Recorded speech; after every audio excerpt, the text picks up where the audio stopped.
So నేను present Suresh Gyan Vihar university దగ్గర ఉన్నాను అనమాట.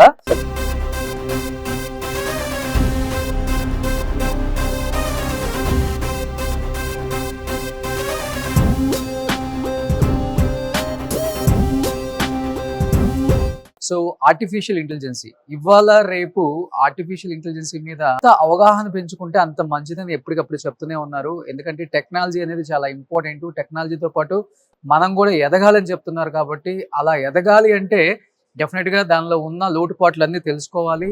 యూనివర్సిటీలో అసలు ఎలాంటి కోర్సెస్ ఆఫర్ చేస్తున్నారు? సో బీటెక్ లో మన దగ్గర డిఫరెంట్ డిపార్ట్మెంట్స్ ఉన్నాయి. కంప్యూటర్ సైన్స్ గానీ, ఈసీ గానీ, ఇంకా వేరే డిపార్ట్మెంట్స్ కూడా ఉన్నాయి. అందులో కంప్యూటర్ సైన్స్ అనేది మేజర్లీ హైలీ డిమాండెడ్ అండి. సో కంప్యూటర్ సైన్స్ లో కూడా చూసుకుంటే మేడం మనకి స్పెషలైజేషన్స్ కనుక ఆర్టిఫిషియల్ ఇంటెలిజెన్స్, దాంతో పాటు cyber security, data science, cloud technology. So ఈ కోర్సెస్ ఏవైతే ఉన్నాయో అన్ని కోర్సెస్ కూడా మన దగ్గర అవైలబుల్ ఉన్నాయి. సురేష్ జ్ఞాన్ విహార్ యూనివర్సిటీ వాళ్ళు సో ఎన్విడియో వాళ్ళతో ద ఫస్ట్ టైం ఇండియాలో ఈ యూనివర్సిటీతో వాళ్ళు కలిసి వర్క్ చేయాలని ఒక ప్రణాళికతో ఇక్కడికి వచ్చి ఒక పెద్ద ఎత్తున ఒక ప్రోగ్రామ్ కండక్ట్ చేశారు. ఎన్విడియో వాళ్ళు వైస్ ప్రెసిడెంట్ గా తెలుగు అతను ఉండటం మనం గర్వకారణం అని చెప్పుకోవచ్చు. అది కూడా మన చిత్తూరు జిల్లా వాసి. అండ్ ఇదే యూనివర్సిటీతో మీరు కొలాబ్ అవ్వాలని ఎందుకు అనుకున్నారు? ఎన్విడియా టెక్నాలజీని జెట్సన్ అనే ఒక ఎన్విడియా టెక్నాలజీని అడాప్ట్ చేసుకుని ఇక్కడ ఒక పెద్ద ల్యాబ్ ను అంటూ ఎస్టాబ్లిష్ చేసినారు. ఆర్టిఫిషియల్ ఇంటెలిజెన్స్ పైన చాలా యాక్టివ్ గా ముందుకు అడుగు వేసి స్టూడెంట్స్ కు దీని గురించి నేర్పిస్తున్నారు. సో కాబట్టి ఇలాంటి స్థలంలో వచ్చి వాళ్ళతో కలవడం, వాళ్ళతో మాట్లాడడం, నేను ఈ ఫీల్డ్ లో పని చేస్తున్నాను కాబట్టి నాకు తెలిసిన అభిప్రాయాలు వీళ్ళతో పంచుకోవడం అనేది చాలా సంతోషంగా ఉంది. సో ఫీ స్ట్రక్చర్ అనేది ఎలా ఉంటుంది? ఒకవేళ ఆ ఫీ అనేది ఇన్స్టాల్మెంట్స్ లో కట్టుకోవడానికి ఆప్షన్స్ ఏమైనా ఉన్నాయా? బ్యాంక్ లోన్స్ తీసుకోవడానికి ఏమైనా ఆప్షన్స్ ఉన్నాయా? ఇవన్నీ స్టూడెంట్ కి నాన్ కొలెటరల్ ఎడ్యుకేషన్ లోన్, ఒక్క పైసా కూడా మీరు ప్రాపర్టీ అష్యూరెన్స్ పెట్టి తీసుకోవాల్సిన అవసరం లేకుండా 100% ఎడ్యుకేషన్ లోన్. అండ్ దాంతో పాటు ఈ యూనివర్సిటీ యొక్క ఫీ స్ట్రక్చర్ వచ్చేసరికి just only with 5.5 lakhs total package తో కంప్లీట్ అయిపోయే విధంగా 1,30,000 1,50,000 సంవత్సరానికి కట్టుకుంటే సరిపోయేది madam, with 100% education loan. Jaipur Telugu పిల్లలు దాదాపుగా ఇప్పుడు ఆంధ్రప్రదేశ్, తెలంగాణ అక్కడ ఉండేటువంటి వాతావరణం కానీ ఇవి చిన్నప్పటి నుంచి అలవాటు పడిపోయి ఉంటారు. మేడం జైపూర్ అనేది ఏంటంటే పింక్ సిటీ అండి. పింక్ సిటీ ఆఫ్ ఇండియా అంటారు. So historical city, safe city అండి. ఓకే, ఆల్మోస్ట్ 1 decade, ఒక 10 ఏళ్ల నుంచి మా తెలుగు పిల్లలు ఇక్కడ 4,000 పైచలకు పిల్లలు స్టూడెంట్స్ మన దగ్గర నుంచి తెలుగు స్టూడెంట్స్ పాస్ అవుట్ అయ్యారు. జైపూర్ లో మెయిన్ గా ఇదే సురేష్ జ్ఞాన్ విహార్ యూనివర్సిటీ ఎందుకు? ఒకటి, ఈ జ్ఞాన్ విహార్ యూనివర్సిటీ వచ్చేసరికి నాక్ A+ కలిగిన యూనివర్సిటీ. అండ్ దానితో పాటు నిర్ఫ్ ర్యాంకింగ్ లో టాప్ యూనివర్సిటీ. స్టూడెంట్స్ కి ఆపర్చునిటీస్ పరంగా 100% ప్లేస్మెంట్ ఆపర్చునిటీ అందిస్తున్న క్యాంపస్. ఇన్ఫ్రాస్ట్రక్చర్ గురించి మాట్లాడుకుంటే అసలు ఎన్ని బిల్డింగ్స్ ఉన్నాయి, ఎంత ఏరియాలో దీన్ని డెవలప్ చేశారు, ఏంటి అసలు? మేడం అసలు మీరు ఈ క్యాంపస్ చూసుకుంటే the most advanced modern technology madam. yes definitely building కట్టడాలు గాని ఈ కానీ చూస్తే అసలు ఎవ్రీథింగ్ మోడర్న్. ఈ యూనివర్సిటీలో ప్రతి స్పాట్ ఒక సెల్ఫీ స్పాట్.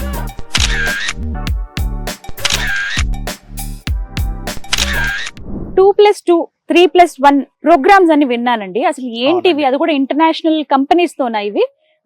డీటెయిల్స్ చెప్పండి. ఇప్పుడు SGV యూనివర్సిటీలో చదివే స్టూడెంట్స్ ఒక 2 సంవత్సరాలు ఇండియాలో మన దగ్గర SGVలో, ఇంకొక 2 సంవత్సరాలు అమెరికాలో కానివ్వండి, కెనడాలో కానివ్వండి, ఆస్ట్రేలియాలో కానివ్వండి, జర్మనీలో కానివ్వండి చదవాలనుకుంటే అక్కడ చదువుకోవచ్చు. ఫర్ ఎగ్జాంపుల్ US ని కనుక ఎగ్జాంపుల్ గా తీసుకుంటే US లో 2 సంవత్సరాలు అక్కడే చదువుకొని 2 సంవత్సరాలు కంప్లీట్ అయిపోయిన తర్వాత 3 ఏళ్ల పాటు అక్కడ వాళ్ళు ఉద్యోగం చేసుకోవచ్చు. అదే 3+1 ప్రోగ్రామ్ కి వచ్చేసరికి 3 years ఇక్కడ చదువుకుంటారు ఇండియాలో, 1 year వచ్చేసరికి US లో చదువుకుంటారు. లేదు UK వెళ్దాం అనుకున్నారు అనుకోండి, UK లో 1 year చదువుకుంటారు. సో UK లో 1 year చదువుకునే ఉన్నప్పుడు వాళ్ళకు ఉండే అడ్వాంటేజ్ ఏంటి అంటే వాళ్ళు అక్కడ ఇంకొక 2 సంవత్సరాల పాటు డైరెక్ట్ గా ఉద్యోగం చేసుకునే ఆప్షన్ ఉంటుంది. My favourite place is library ఇక్కడ SGV లో. దాని గురించి ఒకసారి చెప్పండి. ఈ యూనివర్సిటీలో library one of the Asia's biggest library. Oh my God, ఏంటండి నిజంగానే ఎంత పెద్దగా ఉంది. ఎక్స్కలేటర్స్ ఉన్నాయి అండ్ టోటల్ 4 floors లైబ్రరీ ఉంటుంది. డిపార్ట్మెంటల్ వైజ్ గా లైబ్రరీ ఉంటుంది. 5 to 6 lakhs బుక్స్ ఉన్నాయి మేడం ఇక్కడ. And we're having the digital library. ఇలా వాళ్ళకి కావాల్సినవన్నీ కూడా వాళ్ళు నేర్చుకోవడానికి అవకాశం ఉంది. అండ్ సిస్టమ్ ఓరియంటెడ్ గా కూడా వీళ్ళు నేర్చుకుంటున్నారు సబ్జెక్ట్స్ కూడా. యూనివర్సిటీలో ఎక్స్కలేటర్ ఉంది, దట్ టు లైబ్రరీ బిల్డింగ్ కి. yes యాపిల్ ల్యాబ్ అనేది ఇప్పుడు స్టూడెంట్స్కి అవైలబుల్గా ఉండడం అనేది కంపల్సరీ అయిపోయింది. అలాంటిది SGVలో స్టూడెంట్స్ని కన్సిడరేషన్ తీసుకొని ఇక్కడ ల్యాబ్ అనేది యాపిల్ ల్యాబ్ అనేది పెట్టేశారనమాట. సో యాపిల్ ప్రొడక్ట్ సంబంధించి ఫస్ట్ ఇయర్ లో వచ్చేసరికి ఏంటంటే HTML కానీ అవన్నీ నేర్పిస్తాం. So second year front end back end కూడా నేర్పిస్తాం. So second year third year వచ్చేసరికి కోడింగ్ రాయడము, యాప్ బిల్డ్ చేసే స్థాయికి మనం స్టూడెంట్స్ ని తీసుకురావడం జరుగుతుంది. సో అదే ఉద్దేశంతో ఏంటంటే యాపిల్ సెంటర్ ఆఫ్ ఎక్సలెన్స్ ని, so Google centre of excellence ని, IBM సెంటర్ ఆఫ్ ఎక్సలెన్స్ ని ఎస్టాబ్లిష్ చేయడం జరిగింది. ఎస్పెషల్లీ జైపూర్ లో ఉన్న SGV యూనివర్సిటీ గురించి చాలా విన్నాను. ఈ యూనివర్సిటీ వచ్చేసరికి జైపూర్ ఇంటర్నేషనల్ ఎయిర్పోర్ట్ నుంచి 8 కిలోమీటర్స్ లో ఉంది యూనివర్సిటీ. రైల్వే స్టేషన్ నుంచి అయితేనేమో జస్ట్ 20 minutes డిస్టెన్స్ లో, అదొక 10 కిలోమీటర్లు ఉంటుంది మేడం మాక్సిమం రైల్వే స్టేషన్. ఖచ్చితంగా మాట్లాడుకోవాలి ఫుడ్ గురించి. ప్యూర్లీ తెలుగు ఫుడ్ ఉంటుంది. ఓకే. నాన్ వెజ్ కూడా మనకి నాన్ వెజిటేరియన్ కి నాన్ వెజ్, వెజిటేరియన్ కి వెజ్ అవైలబుల్. మన తెలుగు బ్రేక్ఫాస్ట్ ఇడ్లీ, వడ, ఉప్మా. మన రైస్ కూడా మనం ఏం చేసామంటే మన ఆంధ్ర నుంచే ఇక్కడికి ఇంపోర్ట్ చేసుకోవడం జరిగింది. Every Sunday Hyderabadi dum biryani, Hyderabadi style వంట వాళ్ళని మన హైదరాబాద్ నుంచే తీసుకొచ్చాం మేడం. ఓకే. యూనివర్సిటీకి సంబంధించండి అక్రమ్ గారు, నేను విన్నాను ఇక్కడ స్పెషల్ ప్రోగ్రామ్స్ కూడా కొన్ని డిజైన్ చేస్తారట, అప్గ్రేడెడ్ వెర్షన్ AI కి. ఇండస్ట్రీలోనే టాప్ ఎక్స్పీరియన్స్ ఉన్న ఎక్స్పర్ట్స్ తో ఓకే మనం అప్స్కిల్లింగ్ ప్రోగ్రామ్ చేస్తాం. అప్స్కిల్లింగ్ ప్రోగ్రామ్ వల్ల వీళ్ళకు ఉండే బెనిఫిట్ ఏంటి అంటే డైరెక్ట్ గా ఏదైతే మెయిన్ సబ్జెక్ట్స్ ఉంటాయో దాంతో పాటు ఇండస్ట్రీకి సరిపడా సిలబస్ ఆల్రెడీ వీళ్ళ దగ్గర ఉంది. సో దానిని వీళ్ళు ఇండస్ట్రీతో కొలాబరేట్ అయ్యి, లైక్ ఇప్పుడు IBM కానివ్వండి, NVIDIA కానివ్వండి, TCS కానివ్వండి, విప్రో కానివ్వండి, ఇన్ఫోసిస్ కానివ్వండి, ఇలాంటి కంపెనీస్ తో పార్ట్నర్షిప్ లో వీళ్ళు డైరెక్ట్ గా వాళ్ళ దగ్గర ఉన్న లైవ్ ప్రాజెక్ట్స్ మీద ఇక్కడ వర్క్ చేయిస్తారు. సో ఇండస్ట్రీకి కావాల్సినట్టుగా ఏంటంటే మన స్టూడెంట్స్ ని తయారు చేయడం చాలా ఇంపార్టెంట్.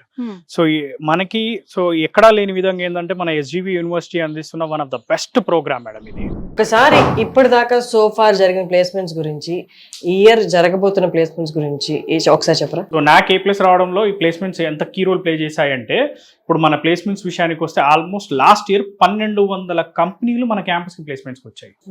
ప్లేస్మెంట్ కి రావడమే కాకుండా 13,000 ఆఫర్లు మన పిల్లలకి ఇవ్వడం జరిగింది. ప్లేస్మెంట్స్ రికార్డ్స్ లో మనం చెప్పొచ్చు one of the top university. So మన స్టూడెంట్ కి హైయెస్ట్ ప్యాకేజెస్ కనుక చూసుకుంటే around 56 lakh rupees highest package అనేది రావడం జరిగింది. ఈవెన్ కంపెనీస్ చూసుకున్నా ఇప్పుడు ఈ రోజు ఎట్ ప్రెసెంట్ జెన్పాక్ సంబంధించిన ప్లేస్మెంట్స్ కూడా జరుగుతున్నాయి. సో దీంతో పాటు మనకి IBM, next Google, even recent గా కూడా మనకి NVIDIA కంపెనీతో కూడా మనకి పార్ట్నర్షిప్ జరిగింది. చాలా మంది పిల్లలకి ఏంటంటే మంచి యూనివర్సిటీలో చదవాలనే కోరిక ఉంటుంది. వేరియస్ కారణాల వల్ల వాళ్ళు చదవలేకపోవచ్చు. సో వాళ్ళందరికీ చేయూతను అందించడానికి ₹1 కూడా వాళ్ళు ఖర్చు పెట్టకుండా పూర్తిగా ఎడ్యుకేషన్ లోన్ ద్వారానే చదువుకోవచ్చు. అది రీపేమెంట్ కూడా కోర్స్ కంప్లీట్ అయిపోయిన తర్వాత 6 months నుంచి 1 year టైం ఇస్తారు. దాని తర్వాత వాళ్ళకి రీపేమెంట్ చేసుకునే సదుపాయం ఉంటుంది. సో ఈవెన్ కాలేజ్ ఫీజు కానివ్వండి, హాస్టల్ ఫీజు కానివ్వండి, బుక్స్, ల్యాప్టాప్ కే డబ్బులు కూడా ఎడ్యుకేషన్ లోన్ ద్వారా వస్తాయి.